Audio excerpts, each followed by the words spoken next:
तो नमस्कार सभी को, मैं चिन्मय राय। ये जो आज मैं वीडियो बनाने जा रहा हूँ, ये वीडियो बनाने का एक ही रीज़न है कि आज ये वीडियो है जेनज़ीज़ के बारे में। और आई होप कि जो मैं वीडियो बना रहा हूँ उससे ना एक बहुत ही बड़ा चेंज आ सके। तो प्रॉब्लम ये है कि जो हमारा जनरेशन बटा है भारत में, तो आजकल हम एक अंग्रेज़ी शब्द का बहुत प्रयोग करते हैं, उसका नाम है जेनज़ी। अब जेनज़ी का मतलब क्या होता है? अब जेनज़ी का मतलब, कुछ जगह लोग कहते हैं कि जो 1997 से 2010 में पैदा हुए, कुछ लोग कहते हैं जो 1995 से 2008 तक पैदा हुए। तो जो जनरेशन ज़ेड है, अब जनरेशन ज़ेड में हमारा क्या हिसाब है कि हमें इंटरनेट मिला, हमें सोशल मीडिया मिला, हमें इतने सारे कार्टून नेटवर्क्स मिले, इतने सारे टीवी चैनल्स मिले, हमें मोबाइल फ़ोन मिला, स्मार्टफ़ोन मिला, लैपटॉप मिला, टैब मिला, हमें आईपॉड्स मिला। तो हम टेक्नोलॉजी के मामले में हम बहुत ही ब्लेस्ड रहे। जो टेक्नोलॉजी हमारे मिलेनियल्स के पास उतनी नहीं थी, हमारे जो बूमर्स थे, उनके भी जनरेशन एक्स के लोग थे, उनके पास नहीं थी, पर उन्होंने हमसे बहुत अच्छा किया। और ऐसा नहीं कि जेनज़ीज़ अच्छा नहीं कर रहे, जेनज़ीज़ भी बहुत अच्छा कर रहे हैं हर फील्ड में, चाहे वो एनवायरनमेंट की फ़ील्ड हो गई, साइंस एंड टेक्नोलॉजी की फ़ील्ड हो गई, और आपका प्राइवेट सेक्टर हो गया, आपका गवर्नमेंट सेक्टर हो गया, आपका चाहे पॉलिटिक्स हो गया। लेकिन प्रॉब्लम क्या है कि वो जेनज़ी आगे नहीं बढ़ पा रहे। क्यों नहीं बढ़ पा रहे, आज उसका कोई रीज़न बताता हूँ। स्पेशली कॉर्पोरेट सेक्टर से रिलेटेड है कि कॉर्पोरेट सेक्टर और जेनज़ी का जो ये आज के टाइम पे एक टसल चल रहा है। आजकल इतने यूट्यूब शॉर्ट्स और इतनी वीडियो आती है कि लोग कहते हैं, यार एक टॉन्ट मारते हैं जेनज़ी को, ताने मारते कि जेनज़ी काम नहीं करना चाहता, जेनज़ी तो सिर्फ ऐश करना चाहता है, आराम करना चाहता है, जेनज़ी तो आलसी है, जेनज़ी को तमीज़ नहीं है, जेनज़ी को तो कोई एटिकेट्स मैनर्स नहीं है, जेनज़ी जो है वो सिर्फ अपनी सुनते हैं। अब मैं उसका रीज़न बताता हूँ क्यों। क्योंकि क्या है कि हमने ना अपने माँ बाप की जनरेशन में देखा कि दूसरों की सुन के तो कुछ भी नहीं हुआ। हमारे जो मम्मी पापा की जनरेशन के लोग थे, वो अपने पेरेंट्स की सुनते थे, अपने रिश्तेदारों की सुनते थे, अपने चाचा चाची, अपने पड़ोसियों की सुनते थे, और वो सब मिलके उनको एक एवरेज लाइफ ही मिली। ये जितना जल्दी हम उसको समझ ले तो अच्छा है। अब ऐसा तो नहीं हुआ कि भाई साहब इंडिया में 90s 90 के दशक में कि लोगों ने रिश्तेदारों और पड़ोसियों से दोस्ती कर करके उनकी सुनी तो कोई ओलंपिक चैंपियन बन गया। हमारी सोसाइटी बहुत घटिया है, बहुत सड़ी हुई है। वो सोसाइटी में हम सभी है। और प्रॉब्लम क्या है, सोसाइटी में उनकी चलती है जो उम्र में बड़े हैं। हमारे यहाँ सोसाइटी में जो पावर है, अब लोग सोचते हैं सोसाइटी सोसाइटी की मैं इतनी बातें करता हूँ, क्या है सोसाइटी, सोसाइटी के पास इतनी पावर क्यों, सोसाइटी कैसे हमारे लाइफ को क्या कहते हैं उस पर नियंत्रण करती, कंट्रोल करती, हमारी लाइफ बदल देती है, लाइफ हमारी डाउन कर देती है, जिसमें हमारे माँ बाप, रिश्तेदार, हमारे बुज़ुर्ग, हमारे आसी पड़ोसी, दुकानदार, गली मोहल्ला के लोग, हमारे कॉलेज और स्कूल के लोग, प्रोफेसर, टीचर, ये सब कंबाइंड है। तो मैं बताता हूँ। तो हमारे यहाँ कल्चर ये है कि जो उम्र में बड़ा है वो अच्छा है। अब देखा जाए तो जो सबसे ज़्यादा क्राइम करता है, जो बच्चों के साथ क्या कहते हैं चाइल्ड अब्यूज़ कर रहा है, वो भी तो उम्र में बड़ा है। जो पैसों की चोरी कर रहा है वो भी तो उम्र में बड़ा है। जो बच्चों से बदतमीज़ी करती है औरतें, वो भी तो उम्र में बड़ी हैं, वो महिला है। तो ये हमने क्या कहते हैं अनरिटन रूल कर दिया अपने भारतीय समाज में कि जो हमसे उम्र में बड़ा है उसका विजडम, उसकी नॉलेज हमसे ज़्यादा है। अगर ऐसा होता ना तो गांव के सारे बुज़ुर्ग जो होते ना, मैं बुढ़े ही बोल देता हूँ, गांव के जितने बुढ़े बुज़ुर्ग होते हैं वो नोबेल प्राइज़ विनर्स होते। हमारे गांव की जितनी बुज़ुर्ग औरतें होती वो सब भारत इतने जीत चुकी होती। तो एवरेज लाइफ को हम प्रमोट करते हैं, जो मुझे लगता है जेनजीज को नहीं चाहिए। और कॉर्पोरेट कल्चर में दिक्कत क्या है कि हमारे यहाँ सीनियरिटी की वैल्यू होती है, वर्क और नॉलेज की वैल्यू नहीं होती। अब मैं अपना एग्जांपल देता हूँ। मैंने 3 जगह काम किया अपनी लाइफ में। मैंने 3 बार अपना जॉब, 2 जॉब और एक इंटर्नशिप छोड़ी है मैंने। क्यों छोड़ी? नॉट बिकॉज ऑफ पे स्केल, पे स्केल हमारे लिए इशू नहीं है। मैंने 15,000 की सैलरी में शुरू की थी अपनी लाइफ, और मैंने ह्यूमैनिटीज़ की डिग्री की थी, और मेरे जितने भी जो काउंटर पार्ट्स थे उन्होंने इंजीनियरिंग करके मेरे से ज़्यादा कमाया। अब प्रॉब्लम ये है कि हम जब ऑफिस ज्वाइन करते हैं तो उसमें जो हमारा सीनियर मैनेजर होता है, रीजनल मैनेजर होता है, जो सीईओ होते हैं कंपनी के, वो सब 40-50 प्लस होते हैं। कुछ कुछ थोड़े 60 भी होते हैं कुछ कंपनीज़ में।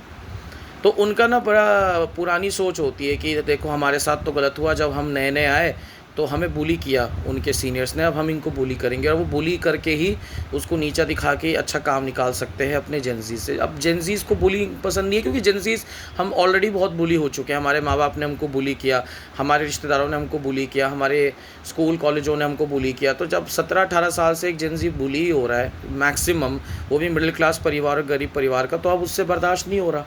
अब कंपनीज़ का प्रॉब्लम है, जो हमारी इंडिया का जो प्राइवेट सेक्टर है उसका सबसे बड़ा प्रॉब्लम ये है कि वो चाहता है कि 7 घंटे 8 घंटे की नौकरी हो। ये तो मैं कम बता रहा हूँ, वो चाहता है कि 10 घंटे 12 घंटे 14 घंटे की नौकरी हो।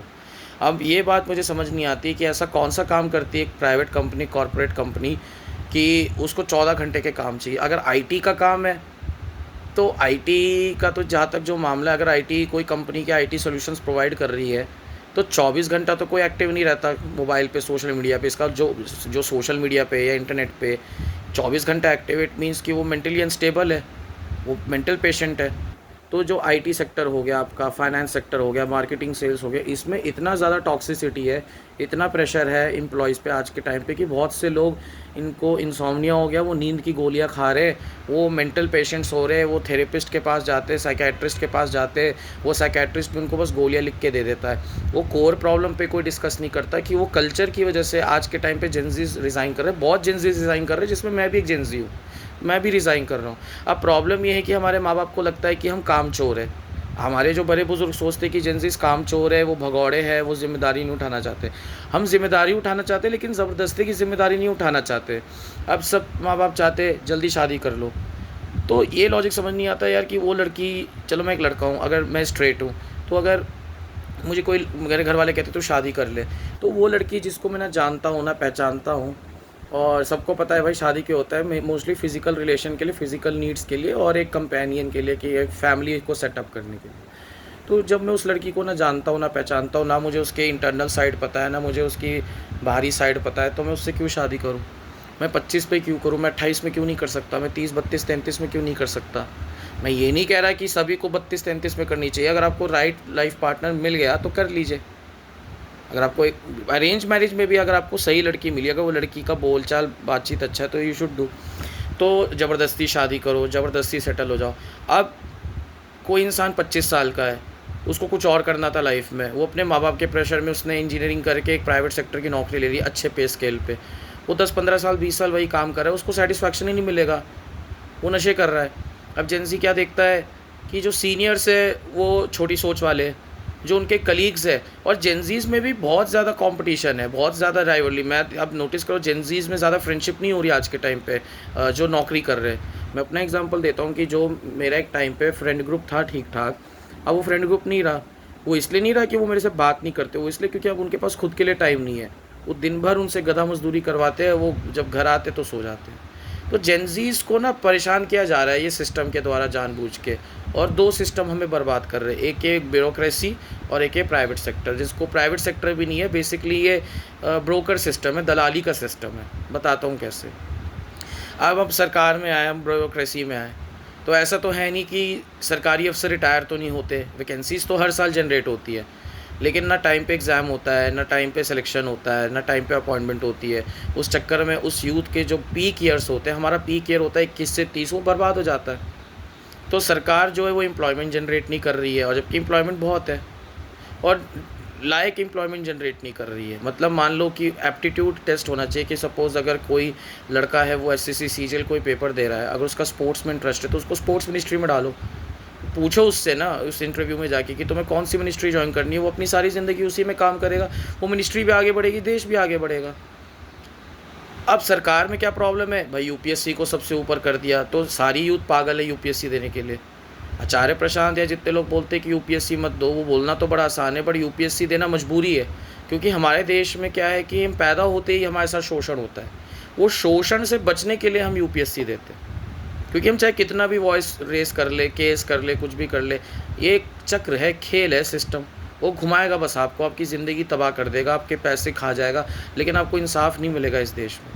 अब प्राइवेट सेक्टर में आते हैं, प्राइवेट सेक्टर जेंजी का प्रॉब्लम क्या है, जब जेंजी प्राइवेट सेक्टर ज्वाइन करता है तो उस पर इमेंस प्रेशर डाला जाता है कि तुम 15,000 20,000 पे काम करो। चलो वो बेचारा 15-20 हज़ार में काम कर भी लेता है, money is not a issue, लेकिन उसको टाइम पे सैलरी की अप्रेजल नहीं मिलती, उसको क्या कहते हैं टॉन्ट मारा जाता है कि तुम ये क्या मतलब, मान लो कोई जेंजी है, वो एक अच्छा रील वीडियो बना के अपना डांस वीडियो डाल रहा है, वो कहते हैं बेकार है।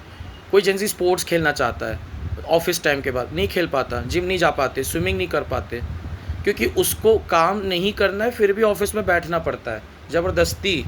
और exploitation, politics, mental health crisis इतना ज़्यादा है, मतलब इतना शोषण है, इतना ज़्यादा टॉक्सिक कल्चर है, इतना घटियापना है, इतना लिच्चड़पना है प्राइवेट सेक्टर में हर जगह, चाहे वो लाला कंपनी हो, चाहे वो एमएनसीज हो। आज के टाइम पे जो सीनियर बंदा बैठा है, जो 35, 40, 50 प्लस का है, उसके अंदर भी जेलेसी है कि उसको खुशी बर्दाश्त नहीं होती कि जेंजीज इन्जॉय कैसे कर रहे हैं। अब जेंजीज चाहते हैं कि हम 5 घंटे में काम ख़त्म करके एक मी टाइम दे, वो नहीं मिलता उनको। वो देना ही नहीं चाहती उसको कंपनी। वो कंपनी चाहती है कि तुम काम करते करते मर जाओ पर यही रहो। क्या काम होता है? चलो मैं आज काम की भी पोल पट्टी खोलता हूँ। आप प्राइवेट सेक्टर में जाते हो, प्राइवेट सेक्टर प्रॉफिट पे चलती है। आप एक अकाउंटेंसी कंपनी में गए, आपको अकाउंटेंसी संभालनी है। आप रेशियो एनालिसिस में गए, स्टॉक मार्केट एनालिसिस में गए, कैपिटल एनालिसिस में गए, आप कैपिटल एनालिसिस कर रहे हो, आप फाइनेंसिस कर रहे हो, आप क्लाइंट्स ला रहे हो कि वो आके फाइनेंसिस लगाए।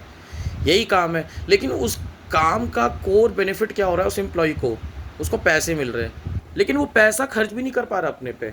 मेरी बात झूठ लग रही है तो कभी मौका मिले तो क्लब्स पब्स में जाइए, आपको वो बच्चे और वो लोग ज़्यादा मिलेंगे जो अमीर बाप की बिगड़ी हुई औलाद है, जो काम नहीं कर रही, जो अपने किराए से खा के एंजॉय कर रही है, जो हार्ड वर्किंग एम्प्लॉयज़ होते, सैटरडे संडे वो सो रहे, वो नेटफ्लिक्स चला रहे। तो एक तो उसकी फ़िज़िकल स्ट्रेंथ गिर गई जेंजी की, जो जेंजी 5-6 साल से नौकरी कर रही है। दूसरी उसकी मेंटल हेल्थ गई, मेंटल हेल्थ की बत्ती बखेव खेड़ दी। तीसरी जो सबसे बड़ी प्रॉब्लम है कि भाई क्या कहते हैं, उसका सोशल लाइफ ही ख़त्म हो गया। सोशल लाइफ, मी टाइम, वो सब ख़त्म हो गया। तो इतनी प्रॉब्लम्स है और फिर भी लोग जेंजीज़ को ताना मारते हैं। अब ये है कि इसका सॉल्यूशन क्या है? तो उसका सॉल्यूशन ये है कि it's time to finish this culture. Mass resignation होना चाहिए मेरे हिसाब से, कि जब मास रेजिग्नेशन होगा ना जेंजीज़ का, जब कंपनीज़ में लोग काम ही नहीं करेंगे, जब ऑफिसेस खाली पड़ेंगे, तब इन कॉरपोरेट्स को समझ में आएगा कि जेंजीज़ को हल्के में नहीं लेना। और अगर ये भी नहीं होता तो एक दूसरा रीज़न है कि जेंजीज़ के पास जितना भी कैपिटल है, अपना खुद का वेंचर शुरू करो, छोटा मोटा वेंचर शुरू करो। जब आप अपने छोटे शहर में करिए। अब कोई बलिया से नोएडा आ रहा है, वो सोच रहा है मैं करोड़पति। नहीं बनोगे करोड़पति। बड़े शहर में कोई करोड़पति नहीं बनता। We are pigs and we are here to get slaughtered. हम लोग कोई करोड़पति नहीं बनने वाले दिल्ली, बॉम्बे, बेंगलुरु, हैदराबाद में जॉब करके। अगर करोड़पति बनना है, उस सिस्टम में रहना पड़ेगा, चापलूसियाँ करनी पड़ेगी, हाँ में हाँ मिलानी पड़ेगी, अपनी सेल्फ रिस्पेक्ट को बेच खाना पड़ेगा, सेल्फ इस्टीम को। जब वो टॉप पे जाओगे तब तुम अपनी मनमानी करके करोड़पति बनोगे। यही है परम सत्य। जॉब करके कोई करोड़पति नहीं बनता। हाँ, जॉब करके एक फ़ायदा होता है कि 5-6 साल तुम काम करोगे तो एक minimum amount of capital generate कर लोगे। ये प्राइवेट सेक्टर में। गवर्नमेंट सेक्टर में सब इसलिए जाना चाहते हैं क्योंकि ऊपरी कमाई, ये सबको पता है। तो जेंजीज़ के आज के टाइम पे 2 ही सोल्यूशन है, या तो अपना वेंचर शुरू करो, नहीं तो सेल्फ एम्प्लॉयमेंट स्टार्ट करो। और कोई ऑप्शन नहीं है। सरकारी मिल गई तो वेल एंड गुड, नहीं मिली तो प्राइवेट में भी कहीं भी काम कर लो, बट ऐसी जगह काम करो जिसका कल्चर ठीक हो। अगर कल्चर ठीक नहीं है, बिल्कुल ठीक नहीं है, तो कहीं भी थोड़ा बड़ा काम करके अपना पैसा जोड़ के कुछ ना खुद का कुछ करो। वही है और कुछ नहीं है। एक ब्लैक होल है ये। लोग सोच रहे कि हम ह्यूज कंपनीज़ में जाके अच्छे पैकेजेस उठा रहे।